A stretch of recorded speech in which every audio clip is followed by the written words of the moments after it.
नमस्कार साथियों, स्वागत है आप सभी का अंकित इंस्पायर्स इंडिया पर। मैं हूं अंकित अवस्थी। आप हैं मेरे साथ में एक ऐसे विषय पर चर्चा करने के लिए जिससे एक शहीद के पीछे रह गए परिजनों पर क्या असर होता है, उसका दृष्टांत आज के इस सेशन में देखने को मिलेगा। साथियों, आज आप और हम इस देश में सुख शांति से अगर रह रहे हैं तो निश्चित ही बॉर्डर पर खड़े हुए हमारे उन वीर जवानों का अतुलनीय योगदान मायने रखता है। साथ ही साथ देश के अंदर आंतरिक सुरक्षा के लिए उपलब्ध पुलिस फोर्सेस का भी योगदान महत्वपूर्ण है। लेकिन समटाइम्स हमारी सुरक्षा में तैनात ये सभी जवान दुश्मन के साथ जंग करते हुए या फिर किसी विकट परिस्थिति में अपने जब जान गंवा देते हैं, वीर गति को प्राप्त होते हैं, तो फिर उनके बाद उनके परिजनों पर, उनके निकट संबंधियों पर, उनके आश्रितों पर क्या बीतती है, उसकी कहानी आज का ये सेशन है। और किस तरह से एक सैनिक को अपने पीछे छूटे हुए आश्रितों के लिए जीते जी भी विचार करना होता है, संभवतया आज इस स्टोरी में यह चर्चा भी शामिल हो जाएगी। तो चलिए शुरू करते हैं। साथियों, चर्चा है कैप्टन शहीद अंशुमन सिंह की और उनके पीछे छूटे उनके परिवार में पिता और माता, साथ में उनकी धर्मपत्नी। आज की इस पूरी घटना में इन तीनों के बारे में ही विषय वस्तुवार चर्चा होगी। आप वर्तमान में स्वर्ग सिधार गए हैं, इनके पीछे छूट गई हैं तो इनकी धर्मपत्नी, इनके माता पिता। इनके माता पिता का हाल ही में कैप्टन जो शहीद हुए हैं अंशुमन सिंह, उनके मुआवजे को लेकर के एक बयान वायरल है। उस बयान में उनका आरोप है कि जो मुआवजा मिला वो उनकी पत्नी लेकर चली गई। शहीद की आश्रित विधवा अपने साथ उस पैसे को लेकर चली गई और इसी के साथ में चर्चा शुरू हुई कि क्या है नेक्स्ट ऑफ किन पॉलिसी, जिसे लेकर शहीद के मां बाप ने leader of opposition Rahul Gandhi ji से मुलाकात पर कहा कि आप इस विषय को संसद में उठाइए। जो सक्षम लोग हैं, चाहे रक्षा मंत्री हैं, उनसे आप इस विषय पर चर्चा कीजिए कि जो हमारे साथ घटित हुआ वो किसी और के साथ घटित ना हो। इसी वजह से आज के सेशन में हम ये सारी कहानी समझने वाले हैं। नेक्स्ट ऑफ किन पॉलिसी क्या है, क्या हुआ इस पर्टिकुलर मामले में, किस तरह से लगातार सोशल मीडिया पर ट्रेंड कर रहा है कैप्टन अंशुमन सिंह के पीछे छूट गए परिवार का विवाद। इसीलिए विस्तार से इस पूरी कहानी को आपके सामने प्रस्तुत कर रहा हूं। साथियों, नेक्स्ट ऑफ किन रूल भी इसी के अंदर शामिल हो जाएगा। तो चलिए शुरू करते हैं। साथियों, जैसा कि आप सभी जानते हैं कि हमारे देश के जो ब्रेव हार्ट्स हैं, जीते जी और मरणोपरांत उनके सम्मान के लिए वॉर टाइम और पीस टाइम अवार्ड्स रखे जाते हैं। और इन अवार्ड्स को भारत सरकार के द्वारा दो बार, एक बार गणतंत्र दिवस पर और एक बार स्वतंत्रता दिवस पर दिया जाता है। इनमें से एक वॉर टाइम अवार्ड है और दूसरा पीस टाइम अवार्ड है, जो कि सैनिकों के द्वारा या फिर वीर गति को प्राप्त हो चुके जो सैनिक हैं उनके द्वारा अपने अदम्य साहस और समर्पण की याद दिलाने के लिए दिया जाता है। पहली श्रेणी में जो पुरस्कार हैं उसके अंदर परमवीर, महावीर और वीर चक्र को रखा जाता है, जो कि वॉर टाइम अवार्ड्स हैं। और दूसरे वाले जो अवार्ड्स हैं वो पीस टाइम अवार्ड्स हैं, यानी कि जब युद्ध नहीं चल रहा था, अप्रत्यक्ष रूप से सेना और सेना के सहयोगी जो गठबंधन है उनके द्वारा किया गया कोई कार्य याद करते हुए अशोक चक्र, कीर्ति चक्र और शौर्य चक्र ये डिसेंडिंग ऑर्डर में दिए जाते हैं। यानी कि बहुत बड़ी वीरता है तो अशोक चक्र, उससे कम कीर्ति चक्र, उससे कम शौर्य चक्र। क्राइटेरिया रखा हुआ है कि कितने अदम्य साहस का आपने परिचय दिया। ये दो प्रकार के अवार्ड्स भारत सरकार के द्वारा गणतंत्र दिवस और स्वतंत्रता दिवस के दिन दिए जाते हैं, अनाउंसमेंट किया जाता है। अगर हम इसके इतिहास की बात करें तो 26 जनवरी 1950 को जब देश का संविधान लागू हुआ तो इसी तारीख को भारत सरकार द्वारा प्रथम 3 वीरता पुरस्कार परमवीर, महावीर और कीर्ति चक्र की घोषणा की गई थी। लेकिन प्रभावी 1947 से ही माना गया कि यानी कि 1947 में ही जो वीर गति को प्राप्त हुए हैं तब से लेकर अब तक जो लोग हैं उन्हें भी ये अवार्ड्स दिए जाएंगे। इसके बाद सरकार ने 4 जनवरी 1952 को अन्य 3 वीर पुरस्कारों की घोषणा की, जिनमें कि शूरवीरों को सम्मानित पीस टाइम के अंदर किया जा सके। अब सवाल है कि इसके लिए चयन कैसे होता है। तो इसके लिए वीरता पुरस्कारों के लिए पहले आवेदन मांगे जाते हैं, अधिकारी के नामों का प्रॉपर तरीके से चयन किया जाता है, रक्षा मंत्रालय के पास में जो नाम सुरक्षा विभाग के द्वारा, रक्षा मंत्रालय के द्वारा भेजे जाते हैं, उनमें से चयन किया जाता है एक विशेषज्ञ समिति के द्वारा, जिसका नाम केंद्रीय सम्मान और पुरस्कार समिति होता है। यह समिति मंत्रालय के पास सभी नामों पर विचार करती है, फिर अपने मानकों के आधार पर पूरी प्रक्रिया को तय करती है, फिर वीरता पुरस्कारों के नाम तय किए जाते हैं। ये तय किए हुए नाम राष्ट्रपति के पास भेजे जाते हैं और राष्ट्रपति की अनुमति के बाद ही इन अवार्ड्स की घोषणा की जाती है। हमने हालांकि इस पर पूरी तरह से, हमारा ट्विटर हैंडल है अपनी पाठशाला पर, वेरीफाइड अकाउंट है, वहां पर भी एक इन्फोग्राफिक इस तरह से शेयर कर दिया है और अपनी वेबसाइट अपनी पाठशाला.com पर भी पूरा इन्फोग्राफिक इस तरह से शेयर किया हुआ है कंप्लीट जानकारी के साथ। यानी कि अगर आप गैलेंट्री अवार्ड जो मिनिस्ट्री ऑफ डिफेंस की वेबसाइट है वहां जाकर अगर आप देखेंगे तो अब तक जो देश के अंदर अवार्डीज रहे हैं, परमवीर पुरस्कार प्राप्तकर्ता, वीर, महावीर, शौर्य, कीर्ति, इन सब के नाम आपको वहां पर प्राप्त हो जाएंगे। चूंकि साल में 2 बार घोषणा होती है, अब आपके दिमाग में सवाल आएगा कि सर ना तो अभी गणतंत्र दिवस निकला, ना स्वतंत्रता दिवस निकला, तो फिर कहां से ये चर्चा में आ गए? तो हुआ ये कि वर्ष 2023 में शहीद हुए थे कैप्टन अंशुमन सिंह, तो उनके नाम पर मोहर लगकर इस बार जो गणतंत्र दिवस गया, 26 जनवरी गई, उस दिन राष्ट्रपति के द्वारा अनाउंसमेंट किया गया। तो ये 26 जनवरी 2024 की आप खबर देख रहे हैं, जहां पर 6 कीर्ति चक्र और 16 शौर्य चक्र का अनाउंसमेंट हुआ था। कुल मिलाकर 80 गैलेंट्री अवार्ड्स अनाउंस किए गए थे आर्म्ड फोर्सेस के लिए इस 26 जनवरी 2024 को। यानी गत वर्ष की वीरता के आधार पर 26 जनवरी 2024 को अवार्ड्स की घोषणा की गई थी। अवार्ड्स की घोषणा होना और घोषित अवार्ड्स को राष्ट्रपति द्वारा हैंडओवर करना, ये दोनों अलग अलग चीजें हैं। तो घोषणा जनवरी 26 को हो चुकी है, उसके बाद इसकी सेरेमनी आयोजित की जाती है। जो आश्रित हैं या परिवार के पीछे जो छूट गए हैं उनको सम्मानित करने के लिए, या सैनिक घायल हैं या फिर आज भी हैं और उनको इस तरह का सम्मान उपलब्ध कराने के लिए राष्ट्रपति द्वारा एक सेरेमनी आयोजित की जाती है, दैट इज डिफेंस इन्वेस्टिट्यूर सेरेमनी, जिसका आयोजन, प्रथम फेज का आयोजन हाल ही के अंदर किया गया। इस दौरान 36 गैलेंट्री अवार्ड्स, जिनमें से 10 कीर्ति चक्र, जिनमें से 7 मरणोपरांत थे, और 26 शौर्य चक्र, जिनमें से 7 मरणोपरांत थे, वो राष्ट्रपति द्वारा दिए गए। तो आप ये खबर देख रहे हैं जुलाई 6 की है, जहां राष्ट्रपति द्रौपदी मुर्मू जी के द्वारा कीर्ति चक्र और शौर्य चक्र मतलब देने की खबर आती है।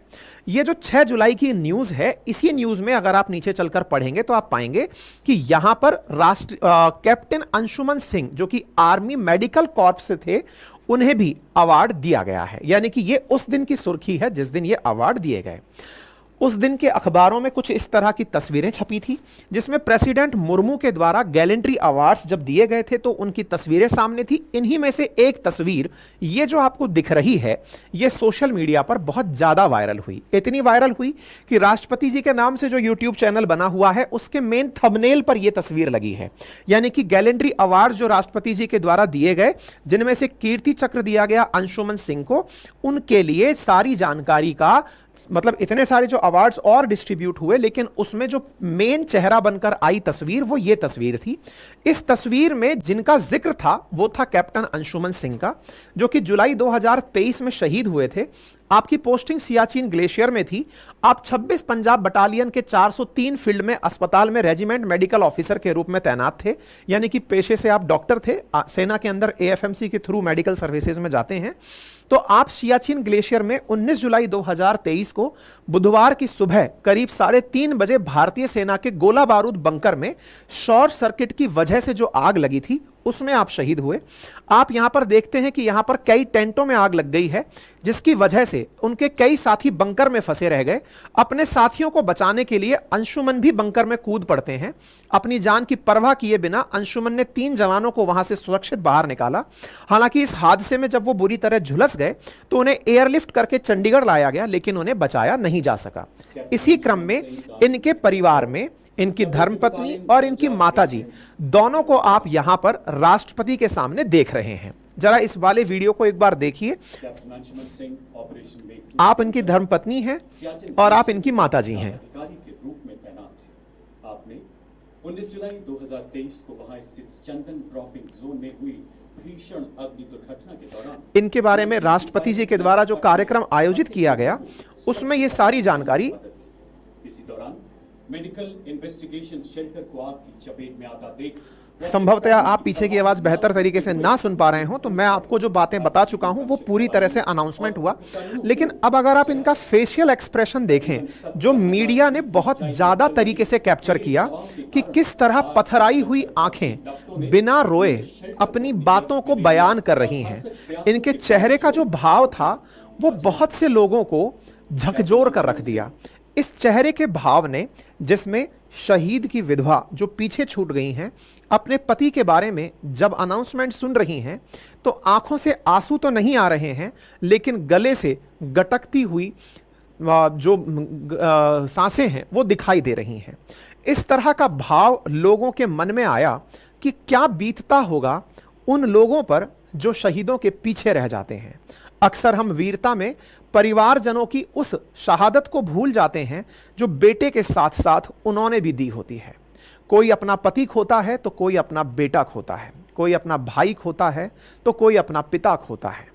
ऐसी स्थिति में उन परिवारजनों पर क्या बीतता है, इस पर विचार करने के लिए इस तस्वीर ने पूरे सोशल मीडिया पर वायरलिटी का कंटेंट पा लिया। हालात ये हुए कि इस तस्वीर के बाद से जहां तहां यह तस्वीर चेहरा बनकर उभरी, सोशल मीडिया पर यह तस्वीर बहुत ज्यादा वायरल हुई। वायरलिटी की इस तस्वीर में आपका इंटरव्यू भी वायरल हुआ, जिसमें आप अपने पति को याद करते हुए उनकी जो स्मृतियां हैं वो शेयर करते हुए दिखाई दे रही थी। इनकी इन्हीं बातों को रक्षा मंत्रालय के द्वारा बहुत सारे सोशल हैंडल्स के द्वारा भी शेयर किया गया।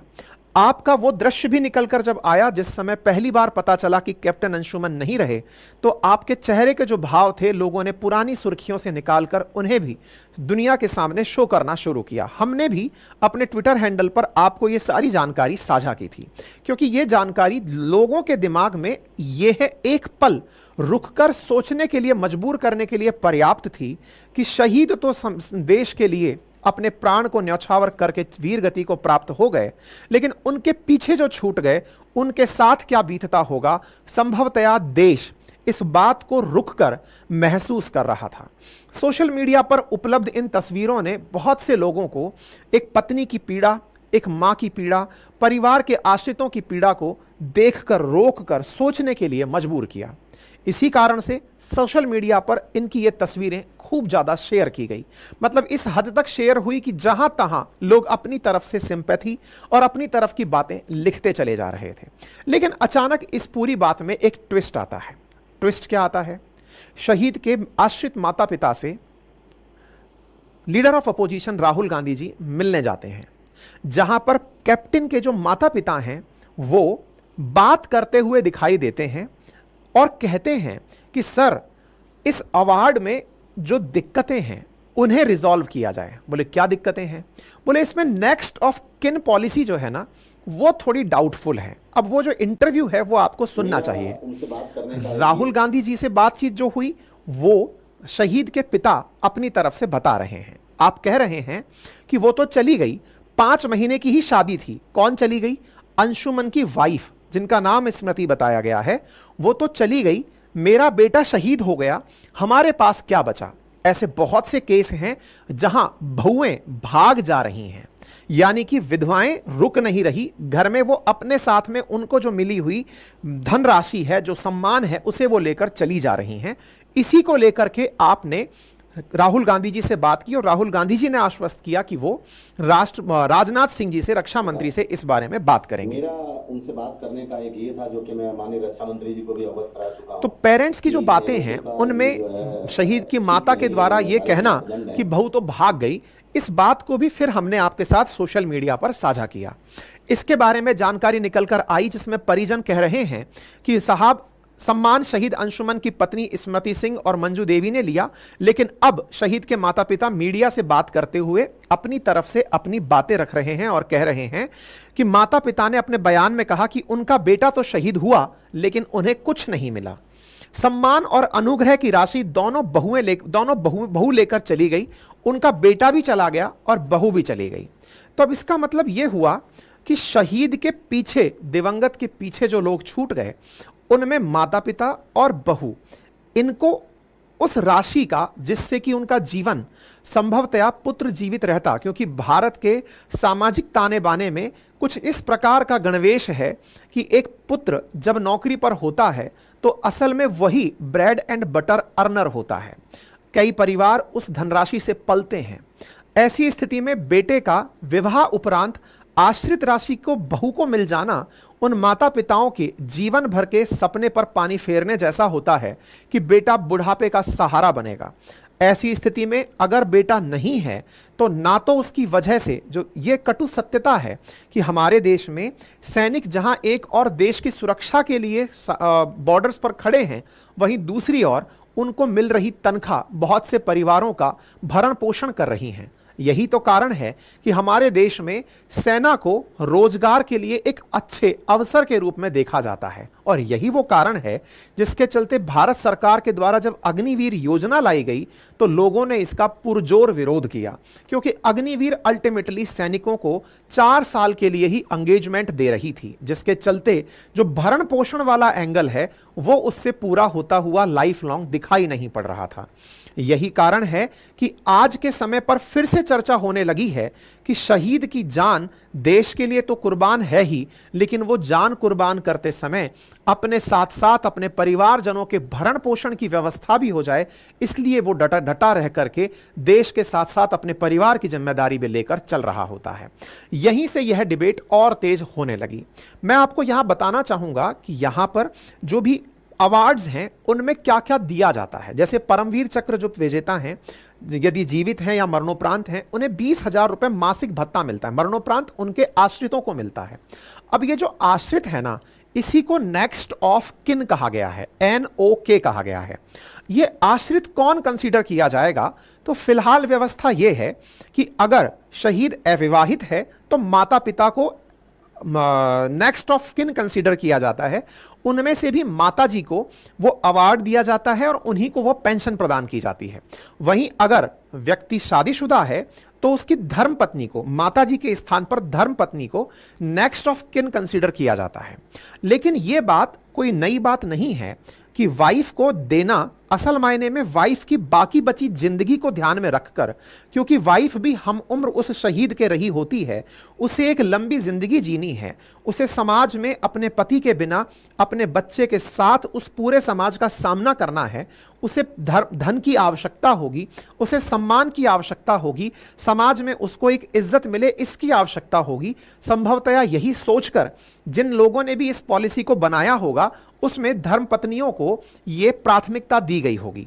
लेकिन इसका जो दूसरा पहलू है वो ये है कि महिलाओं के सम्मान के लिए तो ये पुरस्कार और आश्रय के लिए धनराशि दी गई, लेकिन उस धनराशि के बाद कुछ बहुएं अपनी उस धनराशि को लेकर अपनी बची जिंदगी को किसी अन्य साथी के साथ या पुनर्विवाह के लिए चली जाती हैं।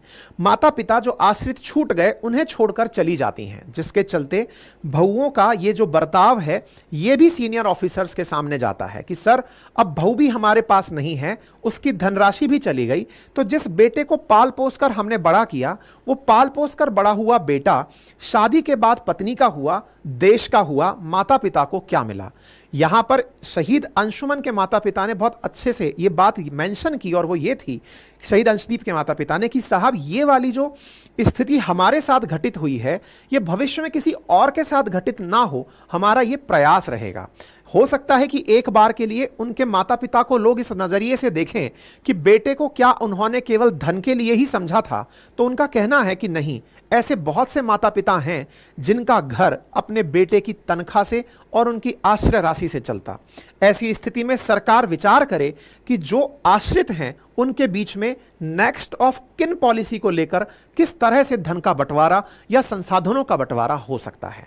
साथियों, जिस प्रकार से परमवीर चक्र है, ऐसे ही महावीर चक्र है, ऐसे ही अशोक चक्र है, ऐसे ही कीर्ति चक्र है, इनकी वरीयताएं हैं। कीर्ति चक्र में जो आश्रित हैं इन्हें 9,000 रुपए का मासिक भत्ता दिया जाता है, लमसम अमाउंट दिया जाता है, और भी जो इंश्योरेंस के अमाउंट्स हैं वो सब दिए जाते हैं।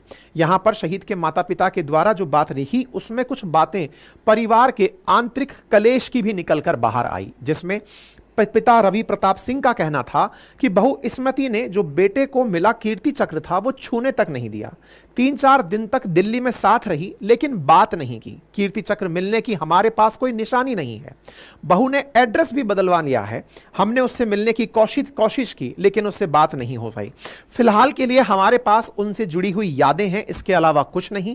हमने तो उसे बेटी समझा था, विचार किया था कि छोटे बेटे के साथ उनकी शादी करवा देंगे, लेकिन बहू को केवल पैसा चाहिए था।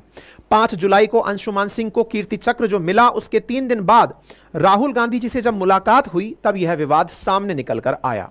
कीर्ति चक्र अभी किसके पास है? तो वर्तमान स्टेटस उस विधवा के पास है, धर्मपत्नी के पास है, जो कि अपने साथ उसे लेकर साथ चली गई बताई जाती हैं।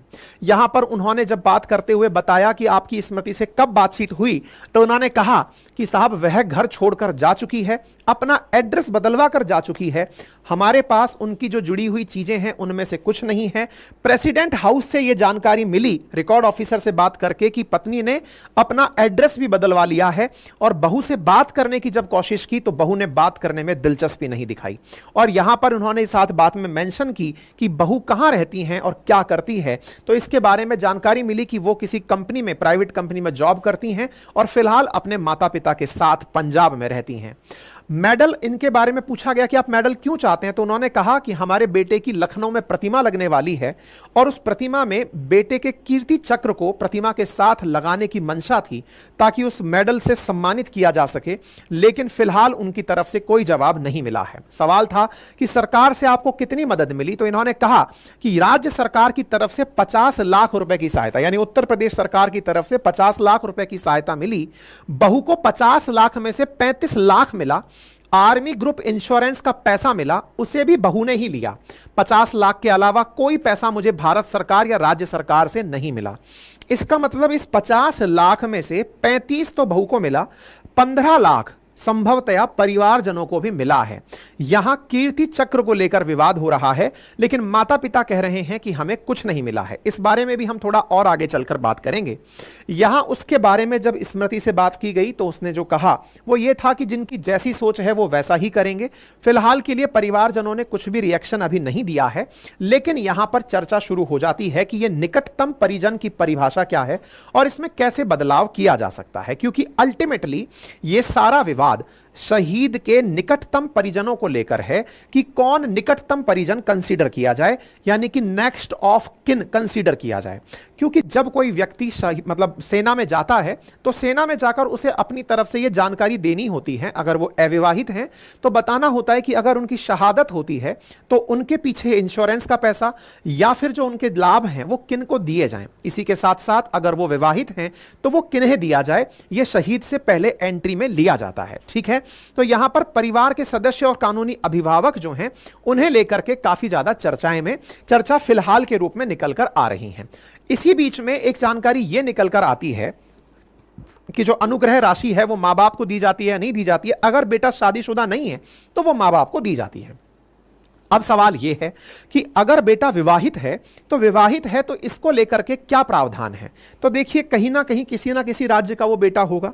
ऐसी स्थिति में राज्य सरकारों ने अपने नियमों में बदलाव किए हुए हैं। क्या बदलाव हैं कि अगर शहीद परिजन, विशेषकर मां बाप ने यह आरोप लगाए हैं कि शहादत का पैसा उन्हें नहीं मिलता, तो कुछ राज्य सरकारों ने अपने स्तर पर कुछ नियम बनाए हैं। जैसे उत्तर प्रदेश में जहां की यह घटना है, वहां पर 50 लाख रुपए जो राज्य सरकार के द्वारा राशि दी जा रही है, उनमें से 35 लाख शहीद की विधवा को दिए जाते हैं, 15 लाख रुपए शहीद के मां बाप को दिए जाते हैं। यानी कि अंशुमन की जो धर्मपत्नी है वो 35 लाख रुपए 50 में से पाई हैं, बाकी बचा अमाउंट उनके पेरेंट्स को मिला है। वहीं मध्य प्रदेश के अंदर 50% पत्नी को और 50% मां बाप को मिलता है। इसी तरह हरियाणा में 70% पत्नी को और 30% माता पिता को मिलता है। इसी के साथ साथ हमारी सेना में एक और कार्यक्रम वर्ष 2016 से शुरू किया गया, जिसमें यह प्रावधान रखा गया कि शहीद, मतलब जब सैनिक सेना में हैं, तो उनसे पहले ही लिखवा लिया जाता है कि आप अपने बाद अपनी वसीयत किसे लिख कर जाएंगे। यानी कि आप और उस वसीयत को सेना अपने पास रखती है और पेरेंट्स के पास भी भेजा जाता है कि साहब आपके बेटे ने जीते जी इस प्रकार की बातें रखी हैं।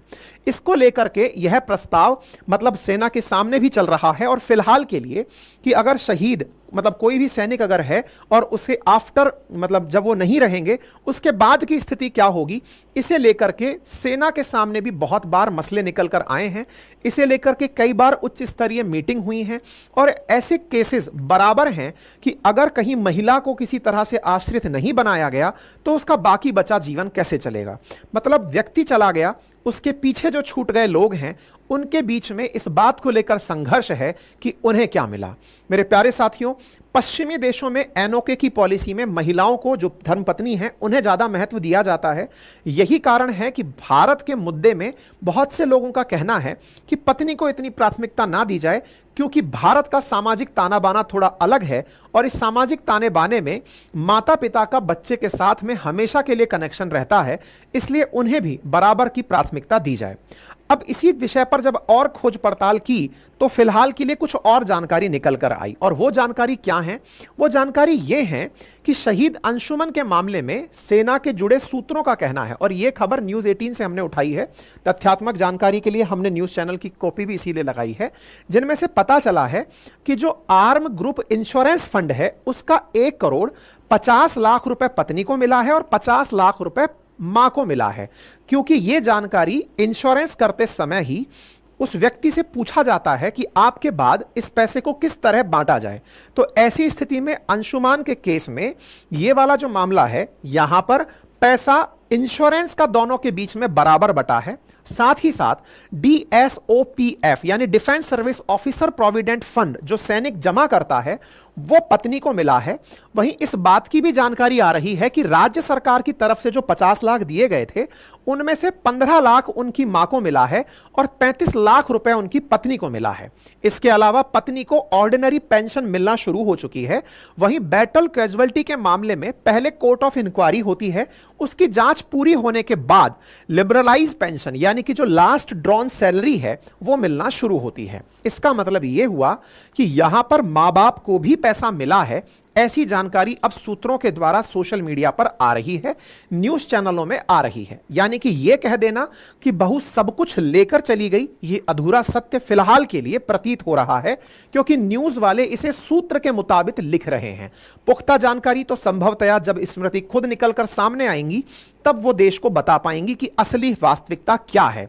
क्योंकि अभी के लिए जिस तरह से उन्हें कल्प्रिट प्रूव किया जा रहा है कि बहू छोड़कर मां बाप को पीछे चली गई, मां बाप को कुछ भी नहीं मिला, क्योंकि उनके पेरेंट्स ने कहा कि हमें तो केवल तस्वीर दिख रही है, उसके अलावा हमें कुछ नहीं मिला, जबकि आंकड़े बता रहे हैं कि मां बाप को 50 लाख एक मिले हैं, 15 लाख एक मिले हैं। ऐसी स्थिति में विधवा और उनके परिवारजन जो हैं उनको अलग अलग प्रकार से डिवीजन ऑफ मनी हुआ है। तो यह अपने आप में एक विषय वस्तु आगे तक जाने का है। अगर ऐसी स्थिति में उनकी तरफ से यानी स्मृति की तरफ से अगर कोई अपडेट आता है वो भी हम आपको अपने ट्विटर हैंडल के थ्रू अपडेट जरूर करेंगे। फिलहाल के लिए इतना ही है। बाकी आप इस विषय पर क्या सोचते हैं, अपनी राय जरूर लिखिएगा। यह सेशन अगर पसंद आया हो तो इसे लाइक कीजिएगा, और अगर चैनल पर नए हैं तो सब्सक्राइब करना बिल्कुल भी ना भूलें। फिलहाल के लिए इतना ही। बाकी हमसे जुड़े रहने के लिए हमारा एप्लीकेशन अपनी पाठशाला है, जिसका लिंक कमेंट बॉक्स में है, जहां पर हिस्ट्री, ज्योग्राफी, पॉलिटी, इकोनॉमी का पूरा रिकॉर्डेड बैच बहुत ही नॉमिनल कीमत पर उपलब्ध है, जिसे पूरी 1 साल की वैलिडिटी के साथ आप यूज कर सकते हैं। हमारी वेबसाइट ऑलरेडी लाइव है, जहां पर आप अपडेटेड रूप में हमारा कंटेंट और हमारी न्यूज जो अपडेट्स हैं वो ले सकते हैं। हमारे हैंड रिटन नोट्स भी उपलब्ध हैं जो कुछ इस प्रकार से लिखित हैं, जिन्हें आप घर बैठे मंगा सकते हैं बहुत ही नॉमिनल कीमत पर। 4 सब्जेक्ट्स के हैंड रिटन नोट्स हैं, बहुत ही खूबसूरती से इन्हें competitive exam point of view से उपलब्ध कराया गया है। फिलहाल के लिए इतना ही। अपना ख्याल रखें। धन्यवाद।